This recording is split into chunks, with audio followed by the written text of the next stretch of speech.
1, 2, 3, 4, 5, 6 அறிவு உயிரினம் என்று நம்மை நாமே நினைத்துக் கொள்கிறோம். சமீப நாட்களாக 7ஆம் அறிவை பற்றியும் அதை பெற்றுவிட்டதாகவும் சொல்லிக் கொள்கிறோம். இருந்தும் இந்த வினாடி வரைக்கும் விடைகள் இல்லாத கேள்விகளும் தீர்வு கிடைக்காத பிரச்சனைகளும் மிச்சம் இருக்கின்றது. எட்டி பிடிக்க முடியாத அத்தனை கேள்விகளுக்கும் விடைகள் தருகிறது இந்த தொகுப்பு. அறிவு என்பது தேடல்கள், பயணங்கள், பகிர்தல்கள், அனுபவங்கள் அத்தனை வாயிலாகவும் எட்டி பிடிக்கும் அறிவு.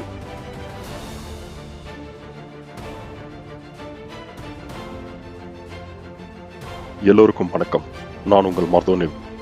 இன்று மனிதர்கள் விண்ணில் பறந்தார்களா மற்றும் நிஜத்தில் பறக்க முடியுமா என்பதை பற்றி தெரிந்து கொள்வோம். லட்சக்கணக்கான ஆண்டுகளுக்கு முன்னாடியே விமானம் உட்பட பல வாகனங்களிலும் நம்முடைய இந்தியர்கள் என்னும் பாரத தேசத்தினர் பறந்திருக்கார்கள். இதை இப்போது பார்த்து தெரிந்து உணரலாம். பறக்கிறது ரொம்ப சுகமான அனுபவம். பறக்கிறது பத்தி நினைச்சாலே சுகமாக இருக்கும். அவ்வளவு அற்புதமான மற்றும் சுகமான அனுபவம் தான் பறக்கிறது. பொதுவாக சொல்வது, ஒரு தங்கத்தில் கூடு செய்து அதனுள் ஒரு பறவையை இருக்க வைத்தால் அந்த பறவைக்கு பிடிக்காது, விருப்பப்படாது. தங்கத்திலேயே ஆனாலும் கூட பாதுகாப்பான கூண்டை விட ஆபத்துக்கள் நிறைந்த ஆகாயம்தான் பறவைகளுக்கு பிடிக்கும். காரணம், நம் மனிதர்களைப் போல பயந்து சாவுவதை விட பறந்து சாவுவதை மேல் என்று அவைகளுக்கு தெரியும். இதை நான் ஏன் சொல்றேன் என்றால், டெக்னாலஜி உச்சகட்டத்தில் வளர்ந்து இருக்கிற இந்த காலத்தில் பயந்து பயந்துதான் வாழ்ந்துகிட்டு இருக்கும். எந்த விஷயத்திற்குமே ஒரு உச்சகட்டமான தைரியம் இல்லை. ஆனால் நம்மளை விட டெக்னாலஜி குறைவா இருந்ததுன்னு நாம் எல்லாம் நினைத்து கொண்டு சொல்லிக் கொண்டிருக்கிற காலம்தான் பண்டைய காலகட்டம். லட்சக்கணக்கான ஆண்டுகளுக்கு முன் தைரியமாக மனிதர்கள், இந்தியர்கள் பறந்து இருக்காங்க. இப்படி நான் சொன்னதும் உங்களுக்கு நம்பகத்தன்மை, சந்தேகம் வரும். சந்தேகமே வேண்டாம், ஆதாரத்தோட பார்ப்போம். நம் நாட்டை பற்றி, நம் மக்களை பற்றி ஒரு தாழ்வான எண்ணம் படித்தவர்களிடம் வளர்க்கப்பட்டிருக்கிறது. இது ஏதோ இன்று நேற்று நடந்த தவறல்ல. பிரிட்டிஷர்கள் நம் நாட்டை அடிமைப்படுத்தி நம் நாட்டு மக்களுக்கு நம் நாட்டின் மீது ஒரு உயர்ந்த எண்ணம் இருக்கக்கூடாது என்ற அடிப்படையில் செயல்பட்டார்கள். ஒரு நீண்ட கால சதித்திட்டம். அதற்காகவே திட்டமிட்டு நமக்கு நம்மீதே ஒரு தாழ்வான எண்ணம் ஏற்படுவதற்காக என்னென்ன செய்ய முடியுமோ அவ்வளவும் செய்தார்கள். அதற்கு தகுந்தாற்போல் கல்வி திட்டம், சட்ட திட்டங்கள் உருவாக்கப்பட்டன. கொஞ்சம் கொஞ்சமாக நம்மை பற்றியும், நம் நாட்டை பற்றியும், நமது சமயம், கலாச்சாரம், பழக்க வழக்கங்கள் பற்றியும் நமக்கு நாமே வெட்கப்படும்படி, கூச்சப்படும்படி மிக மோசமாக செய்தனர். இதில் வெள்ளைக்கார அரசுக்கும் கிறிஸ்துவ சர்ச்சுகளுக்கும் பெரும் பங்குண்டு. நமக்குள் விரோதங்களை வளர்த்து ஒருவரை பற்றி மற்றவர் தாழ்வாக பேசுவதையும் ஊக்குவித்தார்கள். இப்படிதான் நம் நாடு ஒரு பெரிய போர் நடக்காமலேயே சுதந்திரத்தை இழந்தது. வெள்ளைக்காரர்கள் நம்மை ஆள்வது நமக்கு நல்லது என்று நம்மில் பலர் நினைக்கிற அளவுக்கு நம் மீது நமக்கு மரியாதை. இப்படி கொஞ்சமும் தன்னம்பிக்கை இல்லாமல் தாழ்வுற்று நின்ற பாரதத்தை மகாகவி பாரதியார் முதல் மகாத்மா காந்தி வரை பல பெரியவர்கள் தங்கள் வாழ்வையே அர்ப்பணம் செய்து நம்மை ஊக்குவித்தார்கள். நமக்கு சக்தி கொடுத்தார்கள். நமக்கு சுதந்திர தாகம் வளர்ந்தது. நாம் சுதந்திரமும் அடைந்தோம். ஆனால் சுதந்திரம் அடைந்த பின்னும் எவ்வித நமக்கு தன்னம்பிக்கையும், நம் நாட்டின் மீது ஒரு உயர்ந்த எண்ணமும் ஏற்பட வேண்டுமோ அப்படி ஏற்படவே இல்லை. அதற்கு காரணம், நமக்கு வெள்ளைக்காரன் இருந்து சுதந்திரம் கிடைத்ததே தவிர அவர்களுடைய சிந்தனை மற்றும் அவர்கள் நம் நாட்டை பற்றி நம் மனதில் ஏற்படுத்தி இருந்த தாழ்வான அபிப்பிராயம் ஆகியவற்றிடமிருந்து சுதந்திரம் கிடைக்கவே இல்லை. இன்னும் உலகளவில் நம் நாட்டை பற்றிய உயர்ந்த பல உண்மைகள் நிரூபிக்கப்பட்டும் கூட அந்நியர்கள் நம்மை பற்றி எழுதிய தவறான பாட புத்தகங்களையும் சரித்திர புத்தகங்களையுமே நாம் நம் பள்ளிக்கூடங்களிலும் கல்லூரிகளிலும் படிக்கும் மாணவர்களுக்கு அச்சடித்து கொடுத்து வருகிறோம். ஆக அரசியல் ரீதியாக நம் சுதந்திரம் அடைந்தாலும் கலாச்சார ரீதியாகவும் மனதளவிலும் சிந்தனையிலும் நமக்கு இன்னமும் முழு சுதந்திரம் வரவே இல்லை என்பதுதான் உண்மை. எப்போது நமக்கு சிந்தனை அளவிலும் மனதளவிலும் சுதந்திரம் கிடைக்கிறதோ அப்போதுதான் நம் முழு சுதந்திரம் பெறுவோம். நம் நாட்டின் கல்லூரியிலும் பள்ளிக்கூடங்களிலும் உள்ள பாடப்புத்தகங்களில் இன்று வரை கணித பாடத்தில் நாம் படித்துக் கொண்டிருக்கிற பை, அதாவது பைத்தாகரஸ் தியரம் என்ற கணக்கு முறை போதாயனர் என்ற பாரத நாட்டு ரிஷி 6ஆம் நூற்றாண்டிலேயே கண்டுபிடித்ததாக இங்கிலாந்து நாட்டு விஞ்ஞானிகள் 1999 ஆராய்ச்சியில் தெரிவிக்கின்றனர். 0 முதல் அத்தனை எண்களையும் கண்டுபிடித்து கொடுத்தது நம் பாரத நாடு. அல்ஜீப்ரா, ட்ரிக்னாமெட்ரி, கால்குலஸ் மற்றும் குவாட்ராட்டிக் ஈக்குவேஷன் என்ற கணித முறை ஸ்ரீதராச்சாரியா என்கிற பாரத நாட்டு ரிஷியால் 11வது நூற்றாண்டிலேயே கண்டுபிடிக்கப்பட்டது. அத்தனை விஞ்ஞான அற்புதங்களையும் அரிய விஷயங்களையும் அப்போதே நம் பாரத மக்கள் கண்டு தெரிந்து வைத்தனர் என்பதுதான் உண்மை. ஆயுதங்கள், வாகனங்கள், விமானம் என அத்தனை கண்டுபிடிப்புகளும் ஆதி முதல் நம் பாரத நாடுதான். உலகம் மறைத்தது பாதி, நம்மை நாமே மறந்தது மீதி. மனிதன் தனியாக பறந்தான், அன்றும் இன்றும் பறவையைப் போல.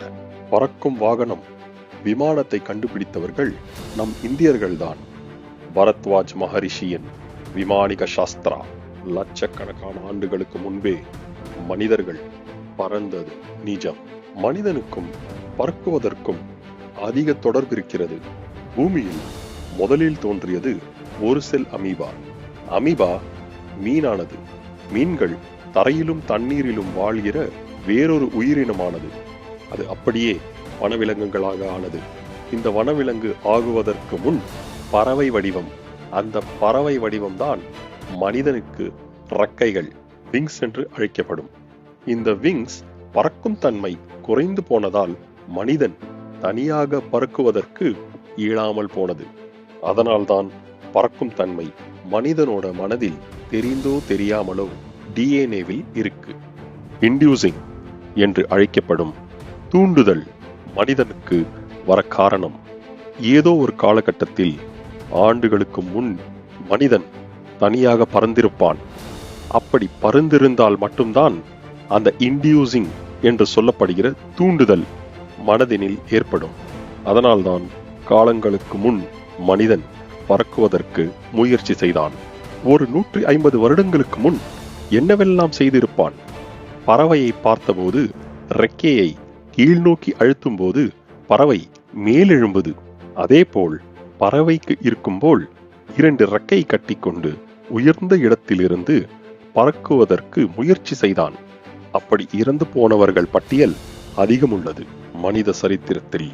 காரணம், பறக்குவது என்பது அப்படி ஒரு சுகமான அனுபவம். அதற்காக, பறக்குவதற்காக ஒரு வாகனம் கண்டுபிடிக்க வேண்டும், அதை பற்றி சிந்திக்க வேண்டும், அதை செய்ய வேண்டும் என்ற ஏக்கம் அதிகரித்து கொண்டே இருந்தது. கண்டுபிடிக்கப்பட்ட வரலாற்றிலேயே உச்சகட்டமாக இருக்க வேண்டும் என்று ஒரு உத்வேகத்தில்தான் மனிதன் பறந்து பறந்து சிந்தித்தான். இதன் அடிப்படையில்தான் 1903ஆம் ஆண்டில் ரைட் பிரதர்ஸ் விமானத்தை கண்டுபிடித்ததாக நாம் சொல்கிறோம். அதற்கும் முன்னாடியே இந்தியர்கள் பறந்தார்கள் என்பதற்கான ஆதாரம் இருக்கின்றன. மயன் கட்டுமான பணிகளில் தலை சிறந்து விளங்கிய இனமக்கள் மயன் இனமக்கள். இவர்கள் வாழ்ந்தது பல்லாயிரம் வருடங்களுக்கு முன் லெமூரியா கண்டம் என்று அழைக்கப்பட்ட தமிழ் கண்டம் அல்லது குமரி கண்டம் என்னும் நாவலன் தீவு. இந்த தமிழ் கண்டத்தில்தான், குமரி கண்டத்தில்தான் மயன் இன மக்கள் வாழ்ந்தார்கள். பூமியில் ஆதி முதல் மனிதர்கள் மயன்களின் தலைவர் மயன். நகரங்களை, கட்டிடங்களை, அரிய பொருட்களை வடிவமைப்பவர் மயன். மயன் கட்டிய மாளிகை என்று சொல்லும் அற்புதங்களை படைப்பவர் மண்டோதரியின் தந்தை. அதாவது ராமாயண காலத்தில் ராவணனின் மனைவி மண்டோதரியின் அப்பாதான் இந்த மயன். ராவணனின் மாமனார் பல லட்சம் ஆண்டுகளுக்கு முன் இந்த மண்ணில் வாழ்ந்தவர்கள். ராமாயண காலகட்டம். மயன்தான் விமானிக சாஸ்திரா என்று சொல்லப்படும் பறக்கும் ஃபார்முலாக்களின் பிதாமகன். ஆதி விமானத்தின் படைப்பாளி வைமானிக சாஸ்திரா. வெளிநாட்டு விஞ்ஞானிகள் நம்மிடமிருந்து எடுத்துக்கொண்ட அத்தனை ஃபார்முலாக்களையும் எழுதிய பரத்வாஜ் மகரிஷியின் முன்னோடி மயன். ராமாயண நிகழ்ச்சியில் இலங்கை சென்று சீதையை மீட்டு வரும்போது ராமன், சீதை, லக்ஷ்மணன் ஆகியோர் புஷ்பக விமானத்தில் பாரதம் திரும்புவதாக வால்மீகி குறிப்பிட்டு இருந்தார். உண்மையில் புஷ்பக விமானம் இந்திரனுடையது. குபேரனிடத்தில் கூட ஒரு புஷ்பக விமானம் இருந்தது. ராவணன் இந்திரனிடம் இருந்து பறித்து கொண்டு வந்து அவர் வசம் வைத்துக் கொண்டிருந்தார். ராவணனின் விமானத்தின் பெயர் தண்டுமனோரா விமானம். சிங்கள மொழியில் தண்டுமனோரா என்றால் பறக்கும் மயில் என்று அர்த்தம். நம் பண்டைய பாரத மக்கள் அகண்ட பாரதத்தின் விஞ்ஞானிகளான ரிஷிகள் 25 வகையான பெயர்களை கொண்ட சிறந்த தனி சிறப்பு வாய்ந்த விமானங்களை உருவாக்கி உபயோகப்படுத்தி உள்ளார்கள். அந்த 20 வகையான விமானங்கள் இதோ: சகுன விமானம், சுந்தர விமானம், ருக்ம விமானம், மண்டல விமானம், வக்ரதுண்ட விமானம், பத்ரக விமானம், ருச்சாக விமானம், விராஜக விமானம், பாஷ்கர விமானம், அஜாபந்த விமானம், பௌஷ்கல விமானம், விராஞ்சிக விமானம், நந்தக விமானம், குமத விமானம், மந்தார விமானம், ஹம்ச விமானம், சிகாஷ்ய விமானம், சௌமியக விமானம், கிரௌச்சக விமானம், பத்மக விமானம், சிம்ஹிக விமானம், பஞ்சவன விமானம், ஔஷ்யாயன விமானம், கோதண்ட விமானம். இப்படி எத்தனையோ வகையில் சிறப்பான விமானங்கள் இருந்துள்ளன. பூமியில் புது கவர்ச்சிக்கு எதிரான மேல்நோக்கி விமானம் பறக்குவதற்கு என்னென்ன தொழில்நுட்பம் தேவைப்படுகிறது என்று இன்றுள்ள விஞ்ஞான முறைக்கு தெரியும். ஆனால் அன்றைய பாரத நாட்டில் புஷ்பக விமானங்களும் சகுன விமானங்களும் எப்படி பறந்தன? அந்த டெக்னாலஜியை நாம் அறிய முடியுமா? முடியும்.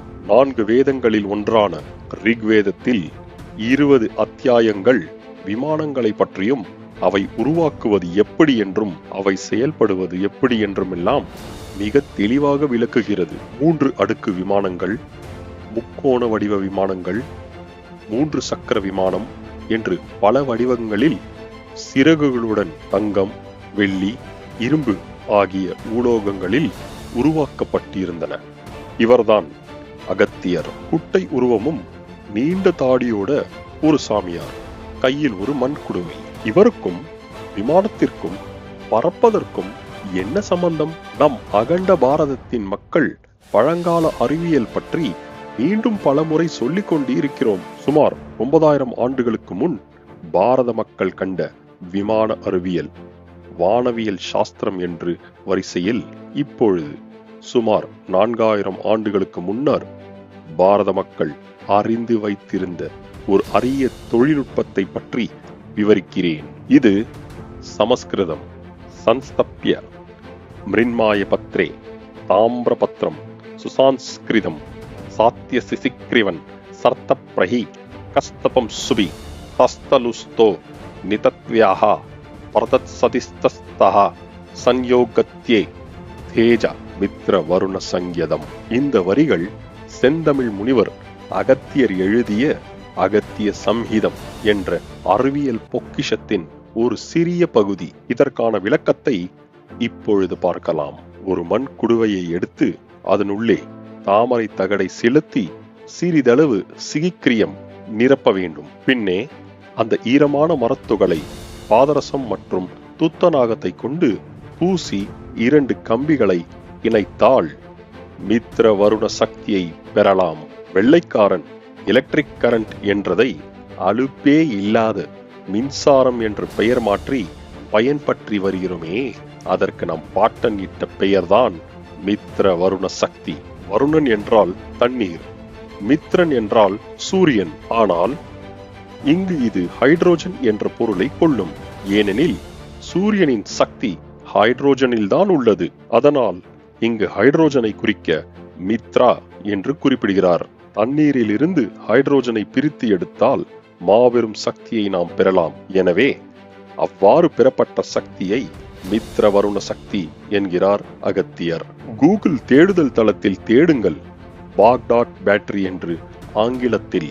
அகத்தியர் மேலும் கூறுவது இதை போல 100 கலங்களை, அதாவது 100 பேட்டரிகளை செய்து தண்ணீரை பயன்படுத்தினால் அது பிராணவாயுவாகவும் ஹைட்ரோஜனாகவும் பிரியும் என்கிறார். இந்த ஹைட்ரோஜன் மிதக்கும் தன்மையுடையது எனவும் இதை ஒரு பையில் அடைத்தால் பறக்க பயன்படுத்தலாம் எனவும் தெரிவிக்கிறார். அது மட்டுமல்லாமல் அகஸ்திய சம்ஹிதாவில் நமது நவீன கால எலக்ட்ரோபிளேட்டிங் என்று சொல்லக்கூடிய அதே முறையில் தெள்ளத் தெளிவாக விவரித்து செயற்கையாக தங்கத்திற்கு சாயம் பூசுவது எப்படி என்றும் குறிப்பிட்டு உள்ளார். தமிழும் சமஸ்கிருதமும் சித்தர்கள் மொழியாக உள்ளது. அகத்தியர் வாழ்ந்த காலகட்டம் குறித்த தெளிவான புள்ளி விவரம் கிடைக்க பெறவில்லை.